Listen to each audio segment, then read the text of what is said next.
Good morning students. देखो third chapter हम लोग शुरू किए हैं classification of elements and periodic properties, जिसमें सबसे पहले हम लोगों ने देखा क्या हिस्ट्री ऑफ पीरियड टेबल की। पीरियड टेबल एग्जिस्टेंस में कैसे आया, लिविजरस से शुरुआत हुई जिन्होंने दो पार्ट में उसे डिवाइड कर दिया था, मेटल और नॉन मेटल में। लेकिन जैसे ही मेटलॉइड एग्जिस्टेंस में आए तो उन्हें निगलेक्ट कर दिया गया था, ठीक है, उन्हें छोड़ दिया गया। फिर अगला भाई साहब जो हमारे आए जिन्होंने कोशिश किया सारे एलिमेंट को अरेंज करने की, वो थे डावरनियर।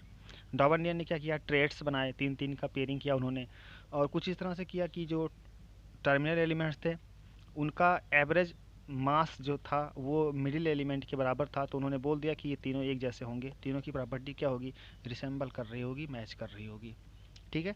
तो ढेर सारे ड्रॉबैक थे क्योंकि कुछ ही गिने चुने ट्रेड्स वो बना पाए, लिमिटेड ट्रेड्स बना पाए, और इसलिए हमें क्या करना पड़ा, छोड़ देना पड़ा। फिर आए थे Newlands law of Octave, music प्रेमी की कहानी, जिन्होंने म्यूजिक पे टोन पे सारे एलिमेंट्स सेट करने की कोशिश की है। लेकिन उस समय तक ना ही नोबेल गैस की खोज हुई थी और ना ही नोबेल गैस की खोज हुई थी, और ना ही ये कैल्शियम से ज़्यादा अरेंज कर पाए। इन्होंने सिर्फ और सिर्फ कैल्शियम तक अरेंज किया, ठीक है। तो इनके भी ड्राबैक थे कि सारे एलिमेंट्स को ये प्रेजेंट नहीं कर सके न्यूलैंड, तो फिर उसको छोड़ दिया गया। फिर आगे बढ़े, फिर लोथर मेयर साहब आए। लोथर मेयर बहुत ही अच्छा काम किए, वो एक साइंटिफिक अप्रोच रखे थे वायलूम और एटॉमिक नंबर पे। उन्होंने क्या किया, एक ग्राफ प्लॉट किया था और उस ग्राफ में सारे सारे एलिमेंट्स को उन्होंने प्रेजेंट किया। लेकिन प्रॉपर पोजीशन किसी भी एटम का याद कर पाना उस ग्राफ को देख के बहुत ही मुश्किल काम था, ठीक है। तो वो थोड़ा टिपिकल होने की वजह से उसे छोड़ दिया गया। उसके बाद जो सबसे इम्पोर्टेंट था वो था आपका मेंडलीव पीरियोडिक टेबल आया एग्जिस्टेंस में। मेंडलीव जो है बहुत बढ़िया सारे सारे एलिमेंट को प्रेजेंट किया उन्होंने, लेकिन इसमें भी ढेर सारे ड्रॉबैक आ गए, ढेर सारे फ़ायदे भी हुए। इससे फ़ायदे हुए कि काफ़ी समय तक ये चलता रहा, काफ़ी समय तक इस पीरियोडिक टेबल का यूज़ किया गया। और सबसे बड़ा फ़ायदा जो हुआ कि इन्होंने ढेर सारे ढेर सारे जो उस समय तक एलिमेंट्स पता नहीं थे उनकी खोज के लिए जगह छोड़ दिया और बोल दिया, प्रिडिक्ट कर दिया कि जो यहाँ पे एलिमेंट आएंगे फ्यूचर में, जब आप इन्हें डिस्कवर करोगे, खोजोगे, तो जो एलिमेंट आएंगे उनकी प्रॉपर्टी जो भी मेंडलीव ने बताया था वही होगी, ठीक है। तो इससे ढेर सारा कॉज मिला सबको कि सब लोग लग गए खोज करने के लिए कि क्या सही बोल रहे हैं या गलत बोल रहे हैं, है ना। तो काफ़ी ज़्यादा यूज हुआ उसका मेंडलीव पीरियोडिक टेबल, बहुत ही ज़्यादा इंपॉर्टेंट था। अब फिर मेंडलीव के बाद मेंडलीव में भी ढेर सारे ड्राबैक आए, आप देख चुके होंगे, ढेर सारे ड्राबैक थे उसमें। काफ़ी सिमिलर एलिमेंट जो थे, जो नॉन मेटल थे और मेटल थे, उनको भी एक साथ रखना पड़ा। कुछ हाईली रिएक्टिव एलिमेंट को लीस्ट रिएक्टिव एलिमेंट के साथ रखना पड़ा। और वो जो increasing order of atomic masses था उसमें भी थोड़ा सा वेरिएशन करना पड़ा, ढेर सारे, जिसे आप क्या बोले थे, एमोलॉजियस पेयर, कि ज़्यादा मास जिसका है उसको पहले रखना पड़ गया, बाद में जो मास है, जो इसका कम मास है उसको बाद में रखा गया, सिर्फ इसलिए ताकि इनकी प्रॉपर्टी क्या हो जाए, रिसेंबल कर जाए। तो ढेर सारे ड्रॉबैक थे इसमें भी, ठीक है, बहुत ढेर सारे ड्रॉबैक थे। उसके बाद लास्ट में एक फेमस एक्सपेरिमेंट जो हुआ था जिसे आप एच मोसले ने किया था 1913 में। उन्होंने क्या किया था, एक्सरे एक्सपेरिमेंट, एक इलेक्ट्रॉन बीम वो फायरिंग कर रहे थे मेटल सरफेस पे, और जिस जगह पे वो स्ट्राइक कर रहा था मेटल पे, वहाँ से एक्सरेज निकल रहे थे, ठीक है। तो अलग अलग उन्होंने एलिमेंट रखा और उस पर इलेक्ट्रॉनों की बम्बार्डिंग की, तो अलग अलग तरह के एक्सरेज निकले, उनकी फ्रीक्वेंसी अलग अलग थी, जो भी एक्सरेज निकले वहाँ से उनकी फ्रीक्वेंसी अलग अलग थी, ठीक है। तो फ्रीक्वेंसी को एक तरफ रख के और एक तरफ एटॉमिक नंबर को रख के उन्होंने एक प्लॉट किया, और जब प्लॉट किया तो उन्होंने देखा कि स्ट्रेट लाइन आया, बिल्कुल एक सीधा स्ट्रेट लाइन, स्ट्रेट लाइन आया। तो स्ट्रेट लाइन से उन्होंने ये ऑब्जर्व किया, या उनका कंक्लूजन ये रहा कि अगर हम एटॉमिक नंबर को लेके चलते हैं और फ्रीक्वेंसी एक्सरे का जो भी जनरेट हो रही है उसको प्लॉट करते हैं तो स्ट्रेट लाइन आता है। तो हो ना हो जो भी एटम होते हैं उनकी जो प्रॉपर्टी है वो एटॉमिक नंबर पे बेस्ड होनी चाहिए, ना कि एटॉमिक मास पे। तो पहली बार यहाँ पे आपका मॉडर्न पीरियोडिक लॉ मिला था, the physical and chemical properties of the elements are the periodic function of their atomic mass, atomic numbers, ठीक है। फिर इसके ढेर सारे कैरेक्टरिस्टिक हमें देखे कैसे वो डिवाइड किया गया, कितने पार्ट में बनाया गया, कितने पार्ट में डिवाइड किया गया, कितने रोज हैं, कितने कॉलम हैं, ठीक है। इन सारी सारी प्रॉपर्टी को हमने देखा। फिर एडवांटेज डिसएडवांटेज, ठीक है। अब इसके आगे यहाँ तक हो चुकी बात, हम लोगों ने यहाँ तक देख लिया था ये प्रॉपर्टीज़ तक। मेटल एंड नॉन मेटल, ये आठ प्रॉपर्टी आप देख सकते हो, metal and non metal are properly separated in the periodic table, यहाँ तक हम लोगों ने देख लिया था। अब देखो बहुत ढेर सारे एलिमेंट की खोज हो गई थी, 118, टोटल 118 एलिमेंट्स की खोज हो चुकी है। उसमें से भी जो कुछ हैं लास्ट वाले वो तो मैन मेड हैं, आर्टिफिशियल रेडियो एक्टिविटी से बनाए गए हैं सब के सब बाद में, और वो बहुत उनका लाइफ स्पैन बहुत कम होता है, बहुत कम समय के लिए एग्जिस्टेंस में एग्जिस्ट करते हैं और फिर से क्या हो जाते हैं, डिस्ट्रॉय हो जाते हैं।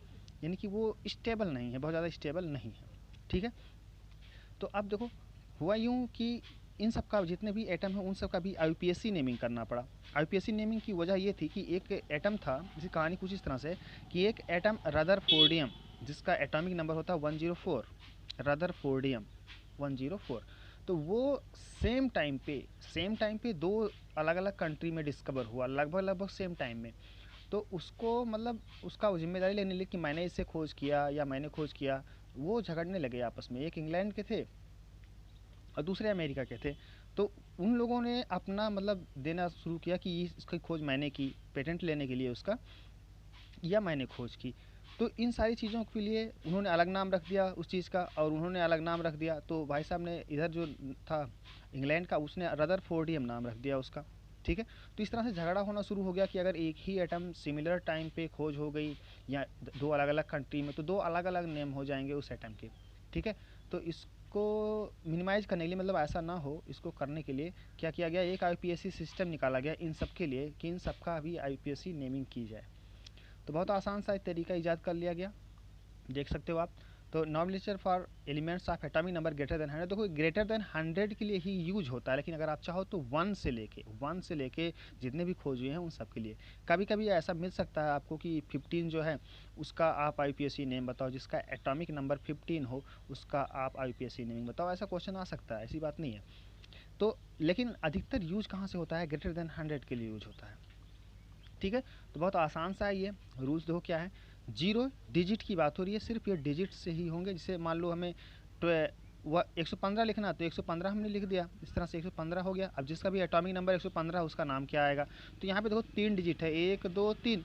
अब हर एक अलग अलग डिजिट के लिए अलग अलग कोडिंग दे रखी है, बस उसी का हमें क्या करना है, यूज़ करना है। समझ बात को। तो 0 के लिए देखो क्या होता है, नील शब्द आता है, NIL नील, और इसका शॉर्ट फॉर्म या इसका जो एक वर्ड निकालते हैं हम लोग वो है एन, एक अल्फ़ाबेट वो एन है। 1 के लिए क्या होता है, अन होता है, इसे यू से डिनोट करते हैं। 2 के लिए बाई, बी से। 3 के लिए ट्राई, टी से। 4 के लिए क्वाड, क्यू से। 5 है तो पेंट, पी से। 6 है तो हेक्स, एच से। 7 सेप्ट, इसको एस से डिनोट करते हैं। 8 है तो ऑक्ट, इसे ओ से डिनोट करते हैं। 9 है तो इन, ई डबल एन, इन, इसे ई से डिनोट करते हैं। ठीक है, और आईपीएससी नेम लिखने का तरीका क्या है, digit digit digit plus I you. अब अगर 3 डिजिट का, क्योंकि ग्रेटर देन 100 की बात हो रही है, तो 3 डिजिट आएंगे, digit digit digit without space and plus I U M. Last में हम क्या जोड़ देंगे उन सब में, आई यू एम जोड़ देंगे, बस नाम हो गया। जैसे 100 है, एग्जाम्पल देखो 100। अब 1 है, पहला शब्द हमारा क्या, पहला वर्ड का 1, तो 1 के लिए क्या आएगा शब्द, अन, तो यहाँ पे क्या आ गया, अन आ गया। ठीक है, अन आ गया। फिर कौन सा है, 0 है, 0 के लिए क्या शब्द आता है, नील, तो यहाँ पे हो गया अन, उसके बाद कौन सा आया, नील। और फिर 0 है तो क्या आएगा, फिर से क्या आएगा, नील, और लास्ट में आप क्या जोड़ दोगे, आई यू एम, तो क्या बन गया, अन नील नीलियम, अन नील नीलियम। और इसका शॉर्ट फॉर्म यानी कि अगर हम इसे इसका सिंबल देखें कैसे से डिनोट करोगे, तो पहले अन है तो यू कैपिटल लोगे आप, ठीक है, फिर दूसरे का एन, फिर तीसरे में भी क्या है, एन है, तो capital U small N small N. Clear हो गई बात। तो ये 100 था, 100 को आईपीएससी नेमिंग क्या आया, अन नील नीलियम। अगर 101 हो, 101 हो, तो हम कैसे करेंगे, तो देखो अगर 101 होगा तो 1 के लिए फिर से क्या आएगा, अन, फिर बीच में क्या है 0, तो उसके लिए नील आएगा, और फिर 1 है तो क्या आएगा, अन आएगा, फिर से यू एन अन, और लास्ट में क्या जोड़ोगे आप, आई यू एम। तो अन नील अनियम, यू एन यू, इसका शॉर्ट फॉर्म यू। आसान सा है। 1 के लिए क्या आएगा, अन, 0 के लिए क्या आएगा, नील, 1 के लिए क्या आएगा, अन, और लास्ट में क्या जोड़ोगे आप, आई यू एम जोड़ दोगे। इसका शॉर्ट फॉर्म, यहाँ से एक पहला वर्ड उतारो, यहाँ से पहला और यहाँ से पहला, ठीक है, तो क्या हो जाएगा, यू एन यू। ऐसे 102 है तो क्या हो जाएगा, अन नील बाइयम, क्योंकि 2 के लिए बाई आएगा। अच्छा देखो यहाँ पे डबल आई आ जाता, अगर मैं बाई ऐसे रखता फिर आई यू एम जोड़ता तो यहाँ पे डबल आई आ जाता ना, अन नील बाई और फिर आई यू एम जोड़ते तो यहाँ पे डबल आई आता। तो ध्यान रखना कि इसमें डबल आई नहीं, सिर्फ आई रहेगा, और ये केस सिर्फ और सिर्फ दो जगह होगा, और वो रहा ये 102 के लिए और 103 के लिए, जहाँ पे लास्ट में सब क्या है, इसे ट्राई में आई आएगा, लास्ट में ट्राई में देखो आई आएगा, बाई में देखो क्या आएगा, आई आएगा। तो ध्यान रखो कि जो आई पहले से आ गया है तो आई यू एम को ऐड करते समय हम आई नहीं लगाएंगे एक, क्योंकि यहाँ पे डबल आई नहीं बल्कि एक ही आई चाहिए हमें। बात समझ में आ गया। तो 102 के लिए क्या हो जाएगा, अन नील बाइयम, अन नील ट्राइयम, अन नील क्वाडियम, अन नील पेंटियम, अन अन अनियम, अन अन अनियम, क्योंकि सबके लिए अन अन आएगा। इसमें अगर शॉर्ट फॉर्म देखोगे तो यू यू यू आएगा, कैपिटल यू यू यू आएगा। क्लियर हो गई यहाँ तक बात। तो ये था, आप आसानी से किसी का भी कर सकते हो। मान लो 2-4 का मैं करके देखूँ। मान लो कि मैंने लिख दिया 121, किसी का एटॉमिक नंबर 121 है। अब इसका नाम बताओ, आईपीएससी नेमिंग क्या होगा। तो 1 के लिए क्या आने वाला है, अन, ठीक है।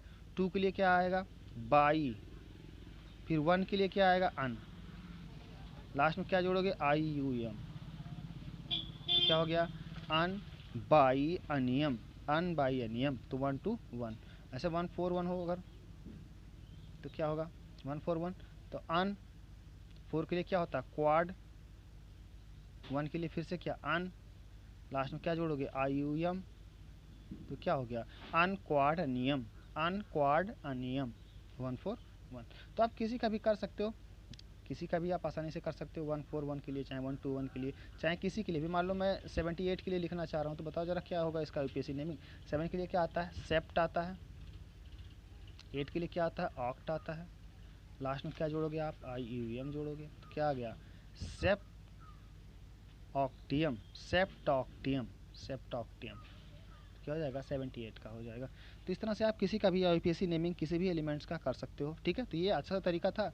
अब कहीं भी खोज हो एलिमेंट्स की तो उसका नाम क्या यूपीएससी नेमिंग के सिस्टम पे रखा जाएगा, किसी के नाम पे उसका नाम नहीं रखा जाएगा, इसलिए झगड़ा नहीं होगा, ठीक है। कर सकते हो ना आसानी से, ठीक है। नेक्स्ट हमारा जो टॉपिक में देखेंगे हम लोग, देखो अब एलिमेंट को क्लासीफाई कर दिया गया, हम लोग मॉडर्न पीरियडिक टेबल को पढ़ रहे हैं, ठीक है। मॉडर्न पीरियडिक टेबल,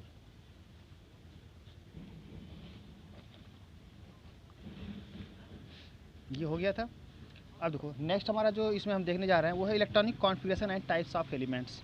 इसका क्या मतलब है, इसका मतलब ये है कि जो एलिमेंट्स हैं उनको कई ग्रुप में बांट दिया गया है फॉर द सिंप्लिसिटी, मतलब अच्छे से उन्हें लर्न करने के लिए, पढ़ने के लिए बांट दिया गया है अलग अलग तरह के एलिमेंट्स में, ठीक है। जिसमें से पहला देखो एस ब्लॉक एलिमेंट्स। टोटल जितने भी एलिमेंट्स हैं उन्हें 4 ब्लॉक में बांट दिया गया है। एक एस ब्लॉक है, दूसरा पी ब्लॉक है, तीसरा आपका डी ब्लॉक और चौथा आपका एफ ब्लॉक है। आप जानते ही हो कि एस पी डी एफ हैं क्या, ये तो ऑर्बिटल्स होते हैं, है ना, ऑर्बिटल्स जिसमें इलेक्ट्रॉन होते हैं। तो ये इसी बेसिस पे करके इनको क्या कर दिया है, डिवाइड कर दिया गया है। तो देखो they are placed at, S block element की बात हो रही है, they are placed at most left most of the periodic table. Left most मतलब कि जो पीरियडिक टेबल है आपका, उस पीरियडिक टेबल में